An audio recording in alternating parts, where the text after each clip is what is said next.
ఈ శిక్షణ సాధించగలిగారు? ఇప్పటికి 28 గ్రామాలు పూర్తయ్యాయి. ఈ సంవత్సరం చివరికి మరో 15 గ్రామాల్లో సాధించే ప్రయత్నం చేస్తున్నాను. ఇదండి ఈ సూర్యం కథ. ఇది కథ కాదు సూర్యం. ఒక్క సూర్యుడే ఒక్కొక్క చోట ఒక్కొక్క సూర్యుడిగా కనపడినట్టు నీలాంటి సూర్యాలు ప్రతి గ్రామాన ఉదయించాలి. అప్పుడే మన దేశానికి నిజమైన సూర్యోదయం. మంత్రులు, ఎంపీలు, ఎమ్మెల్యేలు, ఎమ్మెల్సీలు కాదు కావాల్సింది, నీలాంటి సూర్యాలు కావాలి. చీకటిలో మగ్గిపోతున్న ఎన్నెన్నో కుగ్రామాలకు వెలుగునిచ్చే జ్ఞానోదయం నీలాంటి వాళ్ళ వల్ల కలగాలి సూర్యం. ఎవరో ఏదో చేస్తారని ఎవరూ ఏమీ చేయకుండా ఊరుకుంటే ఏది ఎవరికి అందకుండా పోయే ప్రమాదం ఉంది.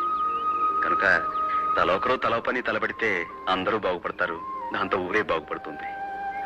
ఇదేనండి మా లక్ష్యం. కరెక్ట్. మేము వస్తాం, మళ్ళీ కలుద్దాం.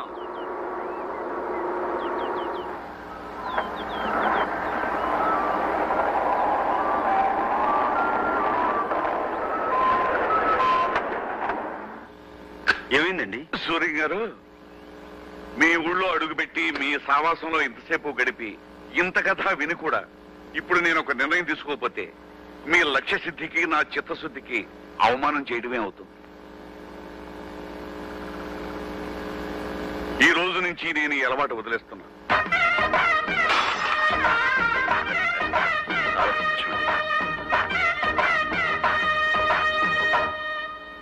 పార్లమెంటు సభ్యులు వెనిదెల సత్యనారాయణ గారు తమ ప్రాంతంలో రామాపురం మండలంలో సాధించిన గ్రామీణ స్వీయ శిక్షణ ఉద్యమం గురించి పార్లమెంటులో వివరించారు.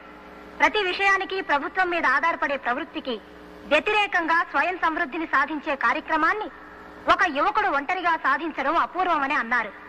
అది ఆంధ్రప్రదేశ్ మాత్రమే కాక యావత్ భారతదేశానికి ఆదర్శప్రాయమని సూర్యనారాయణ శాస్త్రిని ప్రభుత్వం గుర్తించాలని పలువురు సభ్యులు కోరారు.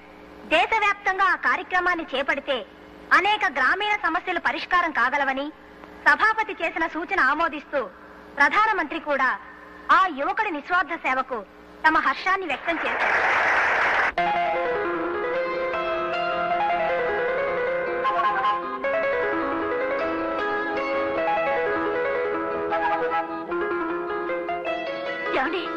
ఏమిటి? ఇలా రండి. ఎందుకు? టెలిగ్రామ్ వచ్చింది. టెలిగ్రామా? ఇటు ఇవ్వమంటుంటే తీసుకోండి. మన ఊరికి ప్రధానమంత్రి వస్తున్నారట, మీకు సత్కారం. ఎందుకు వెళ్తా ఇదంతా? గుర్తింపు రావాల్సింది పనికి, మనిషికి కాదు. అయినా నేను ఒక్కనే చేశాను, అంతా కలిసే చేశాం కదా. అలాంటిది నాకే ఎందుకు సన్మానం? అబ్బా ఊరుకోండి, ఈ అదృష్టం అందరికీ వస్తుందా? డబ్బిచ్చుకుని సన్మానం చేయించుకునే దేశం ఇది. సొంత ఖర్చులతో శిలా విగ్రహాలు పెట్టించుకునే ఆనవాయితీ. స్వయంగా ప్రధానమంత్రి వస్తుంటే గర్వపడరేమిటి? రానివ్వండి.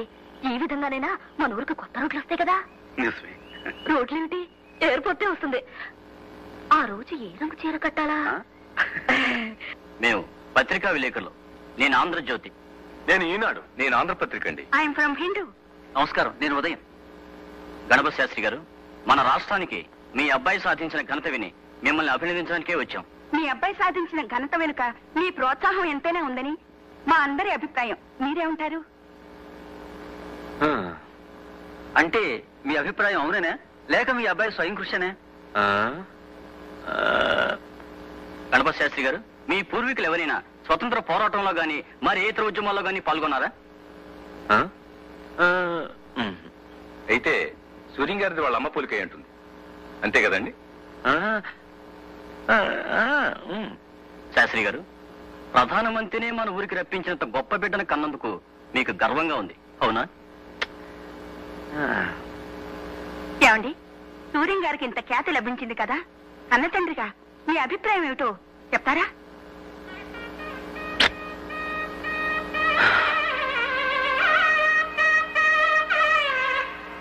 భవాన్ని, సూర్యాన్ని ఒక్క ముక్క మెచ్చుకోనంటుంది నా మనసు. చూసావా నా అహంభావం?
Namaskaram.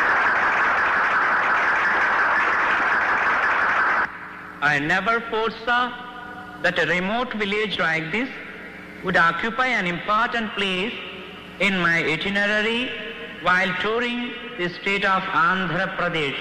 ఆంధ్రప్రదేశ్ రాష్ట్ర పర్యటన సందర్భంగా నా కార్యక్రమంలో ఈ మారుమూల కుగ్రామం ఒక ప్రముఖ స్థానాన్ని వహిస్తుందని నేను ఎన్నడూ ఎదురు చూడలేదు.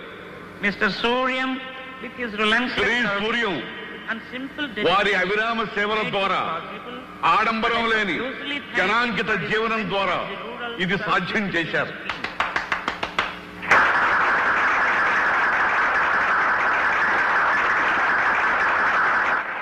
I congratulate you. గ్రామీణ స్వీయ శిక్షణ ఉద్యమాన్ని కనుగొన్న వారికి నా హృదయపూర్వక కృతజ్ఞతలు తెలియజేస్తున్నాను.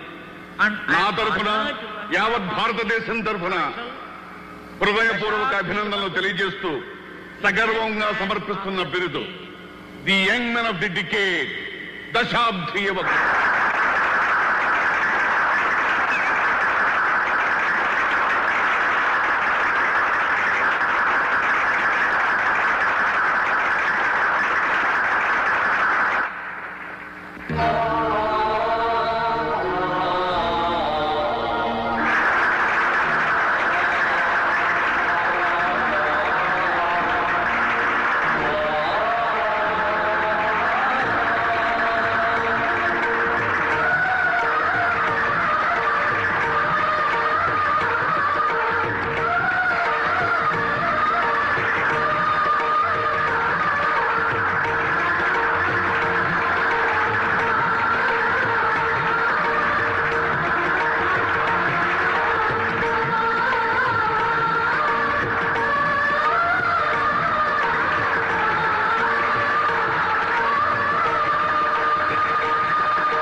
శుభ సందర్భంలో మహాకవి శ్రీశ్రీ గారి మాటలు ఒక్కసారి గుర్తు చేస్తున్నాను. స్వాతంత్ర్యం, సమభావం, సౌభ్రాత్రం, సౌహార్దం పునాదులై ఇళ్ళు లేచి జనావళికి శుభం పూచి శాంతి శాంతి కాంతి శాంతి జగమంతా జయిస్తుంది, ఈ స్వప్నం ఫలిస్తుంది.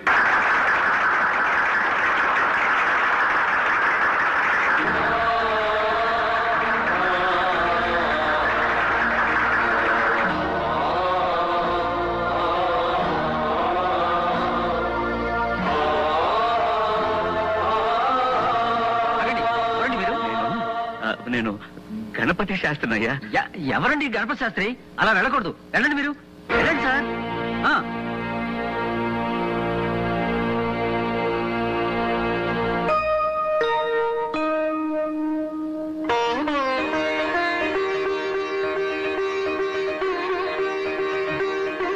దీర్ఘాయుష్మాన్ భవ. సుప్రియం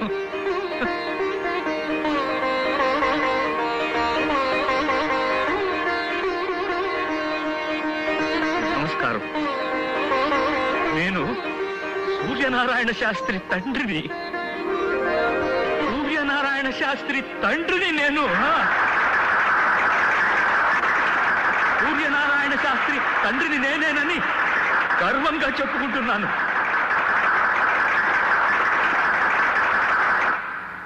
ఓడిపోయి గెలిచానో, గెలిచి ఓడిపోయానో తెలియని పరిస్థితి నాది. సంగీత కళానిధి బిలహరి గణపతి శాస్త్రి కొడుకుననే పింకంతో పంతాలు పలకవద్దని హెచ్చరించిన నేనే ఇప్పుడు సూర్యనారాయణ శాస్త్రికి తండ్రినని సంతోషంగా సభాముఖంగా పరిచయం చేసుకుంటున్నాను.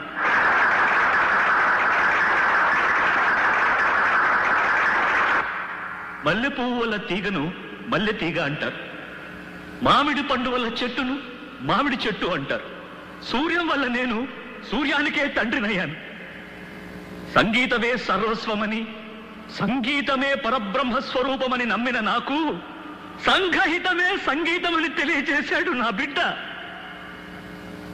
నా పాట కొన్ని వేల మంది వింటే సూర్యం నడిచిన బాట కొన్ని లక్షల మందికి ఆదర్శమైంది. ఈ దశాబ్దిలో ఎందరో గాయకుల్లో ఒక్కడిని నేను. కానీ మా సూర్యం ఈ దశాబ్దానికే నాయకుడయ్యాడు. కాబట్టి సంగీతానికి పరమావధి ఇప్పుడు నాకు అర్థమైంది.